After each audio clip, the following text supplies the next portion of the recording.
আজ আমি আপনাদের সাথে পোয়া পিঠে বা তেলের পিঠে শেয়ার করব। এই তেলের পিঠেগুলো একদম নরম তুলতুলে ফুলকো হবে।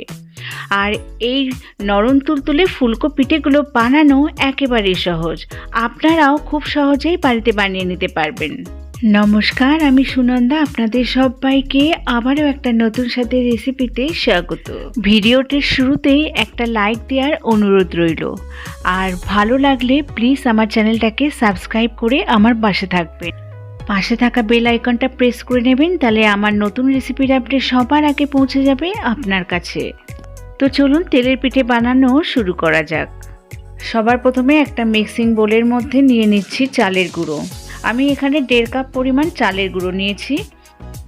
এখানে আমি বাজারের কেনা চালের গুঁড়োই ব্যবহার করছি।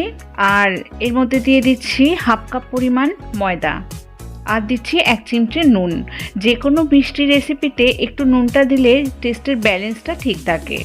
তো এখন একটা হ্যান্ড বিটারের সাহায্যে খুব ভালোভাবে মিশিয়ে নিচ্ছি।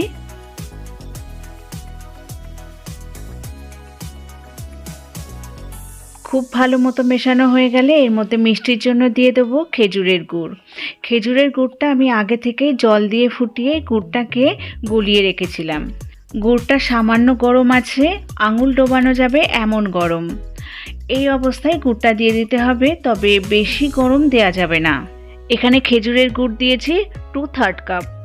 এখন একটা হ্যান্ড উইটারের সাহায্যে খুব ভালোভাবে সমস্ত উপকরণ মিশিয়ে নিচ্ছি। এবার এর মধ্যে দিচ্ছি 2/3 কাপ উষ্ণ গরম দুধ। এখন খুব ভালোভাবে হ্যান্ড বিটারের সাহায্যে বিট করে নিচ্ছি।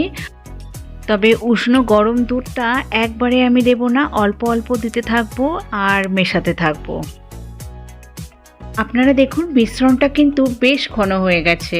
এই সময় হাতের ব্যবহারের খুব প্রয়োজন, তাই আমি হাতের সাহায্যে বিট করে নেব অ্যাটলিস্ট 5 থেকে 6 মিনিট ধরে। এইভাবে কাজটা অবশ্যই করতে হবে। এই স্টেপটা তেলের পিঠের জন্য ভীষণ ইম্পর্টেন্ট।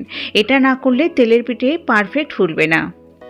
হাতে বেশ কিছুটা সময় নিয়ে অন্তত 20 মিনিট একটু কষ্ট করেও এইভাবেই বিট করে নেবেন, যেমনটা আমি দেখাচ্ছি। তাহলে পিঠেগুলো নরম তুলতুলে ফুলকো হবে। এখন এটাকে ঢাকা দিয়ে রেখে দেবো 1/2 ঘন্টার জন্য।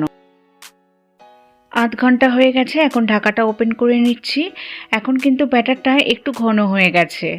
এর কারণ এর মধ্যে যে শুকনো চালের গুঁড়োটা দেওয়া ছিল, এই শুকনো চালের গুঁড়োটা অনেক পরিমাণে লিকুইড অ্যাবজর্ব করে নিয়েছে। তো এটাকে আরেকটু পাতলা করতে হবে, তার জন্য অল্প একটু দুধ দিয়ে দিচ্ছি, দিয়ে আবারও মিক্স করে নিচ্ছি। আপনারা চাইলে দুধের পরিবর্তে জলও ব্যবহার করতে পারেন, কিন্তু জলের থেকে দুধটা দিলে পিঠের টেস্টটা খুব ভালো হয়। আপনারা দেখুন এর ঘনত্বটা ঠিক এমন হবে। আমি আপনাদের বুঝিয়ে দিচ্ছি, আপনারা ঠিক কিভাবে বুঝবেন ব্যাটারটা পারফেক্ট আছে। যখন একটা আঙুল ডোবানোর পর দেখবেন আঙুলের চারিদিকে ব্যাটারটা কোট হয়ে গেছে, আঙুলটা দেখা যাচ্ছে না, তখনই বুঝবেন যে ব্যাটারটা পারফেক্ট আছে। আর ব্যাটারটা যদি একটু পাতলা হয়ে যায়, তখন আপনারা একটু চালের গুঁড়ো বা ময়দা দিয়ে ব্যাটারটাকে আবারও একটু গাঢ় করে নিতে পারবেন। এবারে চলে যাচ্ছি পিঠেটা তৈরি করতে। তো তার জন্য পর্যাপ্ত পরিমাণে রিফাইন অয়েল গরম করে নিয়েছি। এখানে আমি একটা চামচের সাহায্যে পিঠের ব্যাটারটা দিয়ে দিলাম। এখানে যে চামচ বা কাপ ব্যবহার করবেন সেটা একই কাপ বা চামচ ব্যবহার করবেন, এতে করে প্রতিটা পিঠের সাইজ কিন্তু একই হবে। এতে কিন্তু দেখতেও সুন্দর লাগবে। দেখতেই পাচ্ছেন পিঠেটা দেওয়ার সাথে সাথে ফুলে বলের মতো হয়ে গেছে। এটা প্রথম পিঠে, তাহলে আপনারা বুঝতেই পাচ্ছেন এইভাবে যদি ব্যাটারটা রেডি করেন তাহলে আপনাদেরও পিঠে এইভাবেই অবশ্যই ফুলবে। যখন দেখবেন পিঠেটা ফুলে উঠেছে তখন উল্টে দেবেন। উল্টে দিয়ে মিডিয়াম টু লো ফ্লেমে রেখে আপনাদের পছন্দ মতো কালার করে ভেজে নেবেন।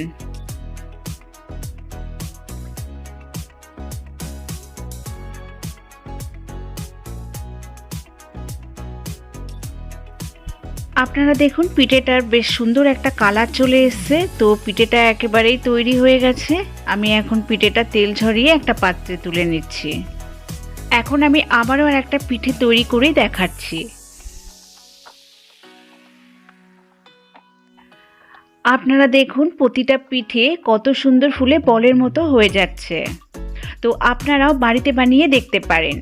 আর বাড়িতে বানালে কমেন্ট বক্সে জানাতে একেবারেই ভুলবেন না আপনাদের কেমন লাগলো। আমার যে সমস্ত বন্ধুরা ভিডিও দেখতে দেখতে লাইক দিতে ভুলে গেছেন, তো আমার তাদের কাছে অনুরোধ রইল, প্লিজ আমার ভিডিওটাকে একটা লাইক দিয়ে দেবেন আর সাবস্ক্রাইব করে আমার পাশে থেকে যাবেন। তো দেখুন আমার প্রত্যেকটা পিঠে কত সুন্দর ফুলে বলের মতো হয়ে যাচ্ছে। আজকের রেসিপিটি যদি ভালো লেগে থাকে, আপনারা যদি ফেসবুক থেকে দেখেন পেজটা ফলো করে নেওয়ার অনুরোধ রইল। ইউটিউব থেকে দেখলে চ্যানেলটা সাবস্ক্রাইব করে নেওয়ার অনুরোধ রইল। পাশে থাকা বেল আইকনটা প্রেস করে নেবেন নতুন রেসিপির আপডেট সবার আগে পাওয়ার জন্য। তো পিঠেগুলো আমি একটা পাত্রে তুলে নিয়ে দেখাচ্ছি। আপনারা দেখুন পিঠেগুলো কত সুন্দর নরম তুলতুলে হয়েছে, একটা আমি দেখিয়ে দিচ্ছি। তো চলুন ভিডিওটা আমি এখানেই শেষ করছি। আপনারা সবাই ভালো থাকবেন, সুস্থ থাকবেন। আপনাদের সঙ্গে আবারও দেখা হচ্ছে।